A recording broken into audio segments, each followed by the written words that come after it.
Rebonjour Twitch, comment ça va? Je viens d'avoir un problème technique, mais tout est réglé, c'était un problème d'écran. Voilà. Du coup, aujourd'hui, si je vous convoque ce soir, c'est pour vous montrer deux appareils photo un petit peu spéciaux que j'ai et que j'aime bien. Parce que c'est des vieux appareils et ça témoigne un peu l'histoire de la photographie, comment ça a évolué, tout ça, tout ça. Du coup, ce que je disais tout à l'heure, l'occasion pour moi de vous montrer ce nouveau décor. On me voit dans la télé que vous pouvez retrouver sur ma chaîne YouTube. Abonnez-vous, Kinema. Et voici un autre décor. Waouh, quelle transition formidable. Du coup, dans ce mode-là, on voit un peu plus gros. Et si vous écrivez dans le chat, si j'écris bonjour, on me voit. C'est formidable, n'est-ce pas? Très cool. Moi, j'aime bien cette disposition. Du coup... Oh non, mais du coup, on voit mon bonjour. Je peux pas le supprimer. C'est pas grave. Du coup... est-ce que j'attends qu'il y ait du monde? Bah, quand même, peut-être un peu. Après, le risque, c'est que personne ne vienne. Tac, tac, tac. J'ai bien mes deux appareils. Oui, tout à fait.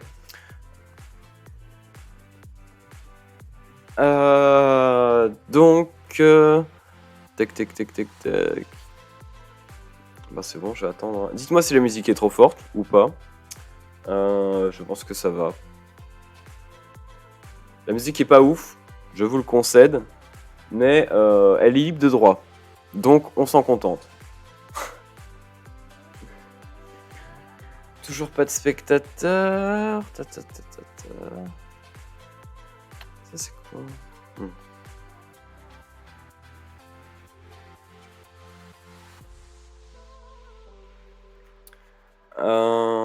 Bah écoutez, on va peut-être commencer, malgré le fait qu'il y ait personne. Parce que c'est... Oh, deux spectateurs, formidable, j'adore ça. Du coup, bonjour à vous. Je vais vous montrer ce Polaroid, qui est un Polaroid Super Color 1000, pas du tout, Super Color 1000, comme on peut lire ici.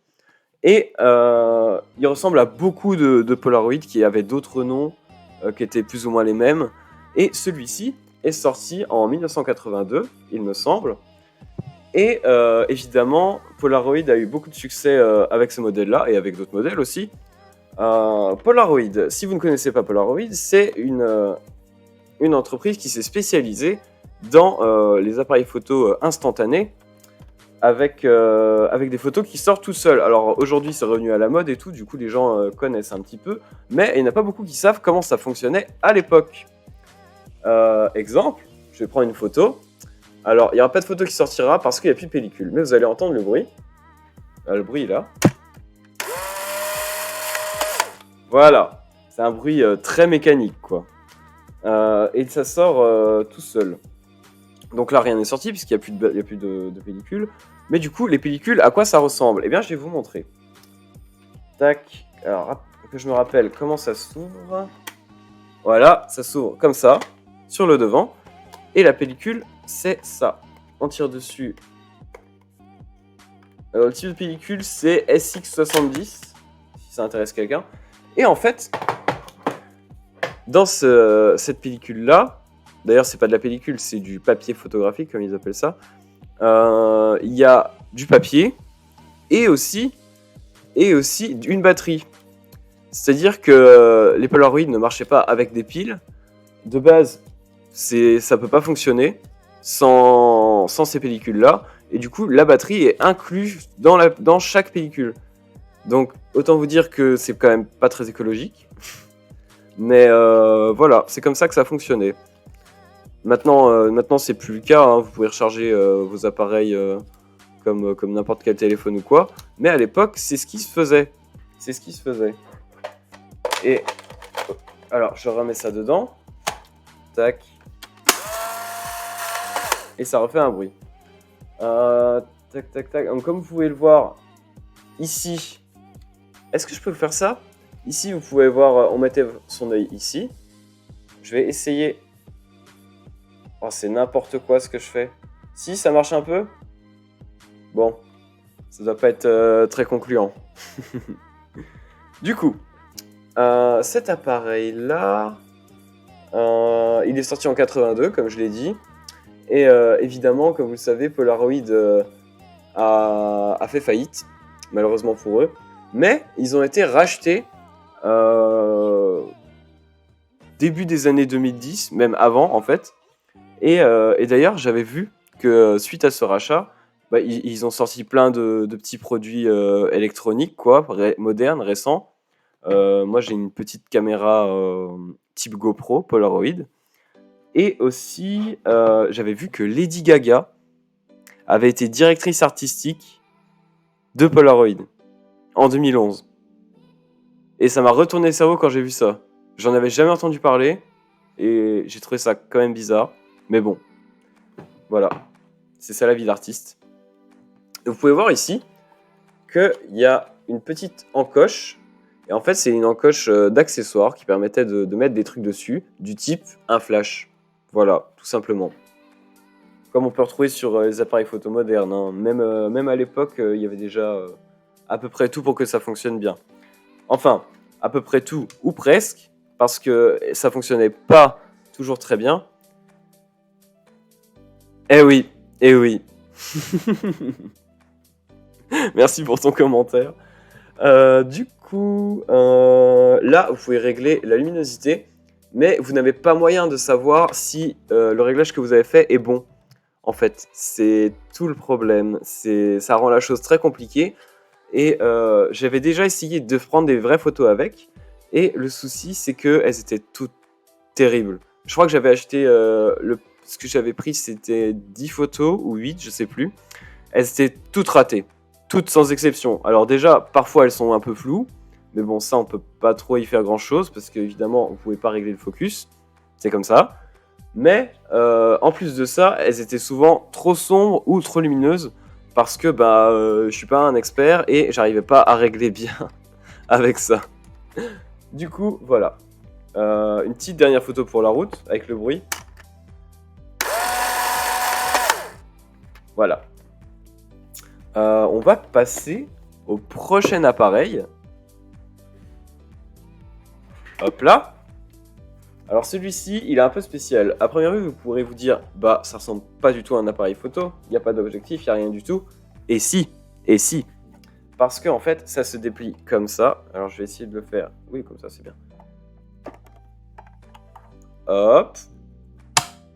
Clic, première étape. Ensuite, là, ça ressemble déjà un peu plus à un appareil photo. Comme vous pouvez le voir. Et ensuite, on fait donc ça. Voilà. Et là, ça ressemble aux vieux appareils photo. Je pense que tout le monde en a déjà vu, au moins dans des films, tout ça. Et à l'époque, je crois que ça s'appelait un accordéon, quoi, comme ça. Il y avait une espèce de toile comme ça. C'était le seul moyen économique qu'ils avaient trouvé pour faire une chambre noire compacte. Et donc, c'est comme ça qu'ils ont fait. Et cet appareil photo, il est d'une marque connue, puisque c'est un appareil photo Kodak. Tout à fait, un appareil photo Kodak. Qui est... Alors, je suis en train de chercher... Je peux même vous montrer ça. Alors, attendez. Ouf. Là, il y a marqué Eastman Kodak Company, Rochester, New York. Ah non. Si, c'est ça. Rochester, New York. USA. Et donc, je suis en train de chercher la date. Ah, mais je crois qu'elle n'est pas marquée dessus, en fait. Je regarde. Parce que, évidemment, je m'en souviens pas. Et ben, vous savez quoi? Je vais taper le nom. Le nom, c'est... Autographique Brownie. Donc, comme un brownie, un gâteau. Je suppose qu'ils l'ont appelé comme ça parce que c'était assez petit, puis ils voulaient donner un nom sympa. Autographique, pardon. Brownie.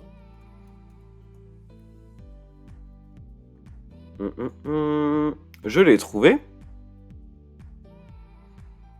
Alors cet appareil photo là, c'est ce que je disais, il a été mis en vente de 1924 à 1926. Fabriqué et assemblé, fabriqué ou assemblé aux États-Unis. Hop là. Qu'est-ce que je peux vous dire dessus? La pellicule se met ici. Alors, vous ouvrez là, vous la faites passer ici, machin. Pour l'enclencher, comme sur les vieux argentiques, on fait comme ça. Tac. Alors moi, j'ai pas le coup parce que j'ai jamais essayé de prendre une photo avec ça. Et j'ai jamais essayé même avec un argentique. Et là, vous allez me dire, mais il n'y a pas d'objectif ici. Enfin, il n'y a pas de trou pour mettre son œil, on peut pas regarder ce qu'on fait. Et ben en fait, si, mais ça se passe ailleurs. Ça se passe quand vous avez l'appareil photo comme ça. Je fais n'importe quoi, ouais. Alors, quand vous avez l'appareil photo comme ça, l'objectif c'est ça, vous l'aurez tous deviné. Mais le viseur, c'est ça. Et du coup, on regarde ici. Là, ce que vous êtes en train de voir, c'est ma fenêtre. Est-ce que je peux pas... Ouais, si, là c'est pas mal. C'est ma fenêtre, tout à fait. C'est ça.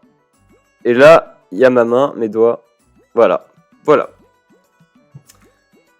Un viseur à l'ancienne. Et pour prendre la photo, du coup, parce que c'est pas comme les appareils photo modernes, c'est pas sur le côté comme ça, hein, ça se passe pas comme ça. C'est ici. Là, vous avez une petite gâchette. Et quand j'appuie dessus, je sais pas si vous voyez, ça ouvre très rapidement le... Comment ça s'appelle? L'obturateur. Pour que le papier derrière soit imprimé comme n'importe quel appareil photo argentique, du coup. Voilà. Et je l'aime bien parce qu'il a vraiment un style rétro. Quand je l'ai acheté, il était en mauvais état, du coup j'ai mis un peu de temps à le nettoyer, tout ça. Bon, il est toujours pas en très très bon état, mais je l'aime bien quand même. Et j'aimerais bien avoir des vieux appareils photo, mais en même temps, ça servirait un peu à rien. J'ai jamais pris de photo argentique et ça m'intéresse pas trop, mais je trouve que c'est des super objets de décoration. Et d'ailleurs, un truc que j'ai pas dit, c'est que du coup, il a été mis en vente en 1924 à 1926 et qu'il a beaucoup servi pendant les guerres, pendant les conflits armés, parce que c'était très petit, c'était pratique à emporter et à l'époque, il y avait besoin de documenter la guerre et du coup, c'était un peu l'appareil photo des soldats, quoi. C'est comme ça qu'ils faisaient, avec des appareils photo de ce type-là. Et du coup, je trouve ça quand même cool à savoir parce que du coup, c'est pas n'importe quel appareil photo. C'est un appareil photo qui a eu une utilité bien précise pour des gens et qui du coup est un petit peu rentré dans l'histoire, quoi, quelque part. Hop, je le remets dedans, ça se replie. Ah, là, il faut que je fasse un petit truc. Hop, j'arrive pas. Si, c'est bon. Il reste pas bien en place parce que je pense qu'il y avait un mécanisme avant pour qu'il tienne, mais ça ne fonctionne plus visiblement. Et aussi, j'ai vu sur internet qu'il y avait un stylet qui était dedans, qui était vendu avec. Et en fait, le stylet, il était fait pour noter des choses sur la pellicule. Par exemple, faire un dessin, faire une ligne pour délimiter quelle prise était quelle prise, quoi. Ça avait une utilité technique. Voilà. Donc, il y a quelque chose écrit ici? Non, si. Oui, c'est le nom. Folding Autographic Brownie. Bon. Écoutez, voilà. Bon, j'ai qu'un spectateur, mais c'est pas grave. Une spectatrice, je pense. Et je pensais pas que ce serait si rapide que ça, mais honnêtement, je pense que j'ai fait le tour. Il n'y a pas grand chose à dire de plus sur ces appareils-là, à part que c'est quand même des beaux objets de décoration. Je crois pas que celui-là ait servi pour quelque chose de spécial. C'était très grand public, hein. Polaroid, ça a toujours été axé grand public. Les journalistes, ils s'intéressaient pas trop à ce genre de matériel, à part pour certains types de journalistes, évidemment. Mais voilà, c'est des objets que j'aime bien. Euh, Même si je m'en suis jamais servi. Ah si, celui-là, je m'en suis servi, mais plus pour tester, par curiosité. C'était pas du tout pour faire quelque chose de sérieux. Mais voilà, je les aime bien quand même. Il y a un petit truc que je vous ai pas montré. C'est ici. Ah, vous allez peut-être pas voir. Ici, il y a un petit truc, un petit trou, et on peut voir des numéros. Et en fait, ça indique combien de photos il reste, ou plutôt combien de photos on a pris avec. Donc là, vous arrivez peut-être pas à lire. Si, il y a marqué 9, donc c'est le nombre de photos qui reste, quoi. Parce que tout à l'heure, il était à 10, et j'ai remis la pellicule dedans, donc en fait, ça se remet à 0.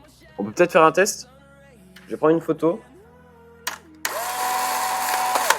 Et là, c'est passé à 8. Voilà, vous pouvez pas le voir malheureusement. Ma webcam est peut-être pas assez bien pour ça. Et ça l'a fait tout à l'heure, je pense. Donc il n'y a pas de raison que ça le refasse pas, mais on va tester. Donc là, j'enlève la pellicule. Alors là, c'est tout blanc. L'indicateur est tout blanc. Je mets la pellicule, je referme. Et là, il m'affiche 10. Super, formidable. Voilà. Et du coup, comme la batterie fait du bruit et qui fait comme il fonctionnait, et encore, ben, je garde la batterie, je la jette pas, quoi. C'est comme ça. Surtout que ça coûte cher, ça coûte très cher les pellicules de Polaroid. Il y a des appareils photo instantanés qui sont moins chers que ça. Fujifilm et tout, ils sont vraiment imposés comme concurrents de Polaroid. J'ai l'impression que maintenant, quand tu veux faire de la photo instantanée, si tu veux faire de la vraie photo instantanée, t'achètes un Fujifilm parce que c'est de la bonne qualité, c'est facile, c'est pas très cher. Et si tu veux quelque chose de vraiment rétro, si t'as de l'argent, ben tu prends un Polaroid parce que c'est joli. Et de toute façon, on s'en fiche que ça prenne pas des super photos. Parce que je crois que les Fujifilm prennent des meilleures photos que les Polaroid actuels. C'est un peu triste, mais c'est comme ça. Voilà. Écoutez, je pense que j'ai fait le tour. Je me suis bien amusé. Je pensais qu'il y aurait peut-être un peu plus de monde, mais en même temps, c'est normal, le live, il a pas duré longtemps. Peut-être que la musique est un peu chiante, peut-être que les gens ils s'en vont. Mais voilà. Écoutez, j'étais content de faire un live. Je pense que j'en referai cette semaine, je sais pas encore quoi. Je pense peut-être un live bande-annonce comme j'avais fait la dernière fois, bande-annonce de cinéma. Ou peut-être un jeu, j'aimerais bien streamer du jeu vidéo, mais je sais pas trop quel jeu. Donc si vous avez des suggestions, pourquoi pas. J'ai fait du Minecraft, mais ça m'amuse pas beaucoup de le faire en stream. En même temps, je préfère le faire en stream que tout seul, mais voilà. J'avais pensé à quoi? Un jeu Ni no Kuni Crossword, qui est un jeu sur mobile, mais qu'on peut jouer sur ordinateur. Le jeu, je l'aime pas trop, mais c'est addictif. C'est un MMORPG avec des quêtes solo et tout. Et bon, j'aime bien y jouer sur mon téléphone, mais pourquoi pas le faire en live, vu que c'est un jeu récent en plus. Voilà, peut-être que ça peut intéresser des gens. Écoutez, moi je vous dis bon dimanche soir. Merci à vous. Et à bientôt, j'espère. Salut!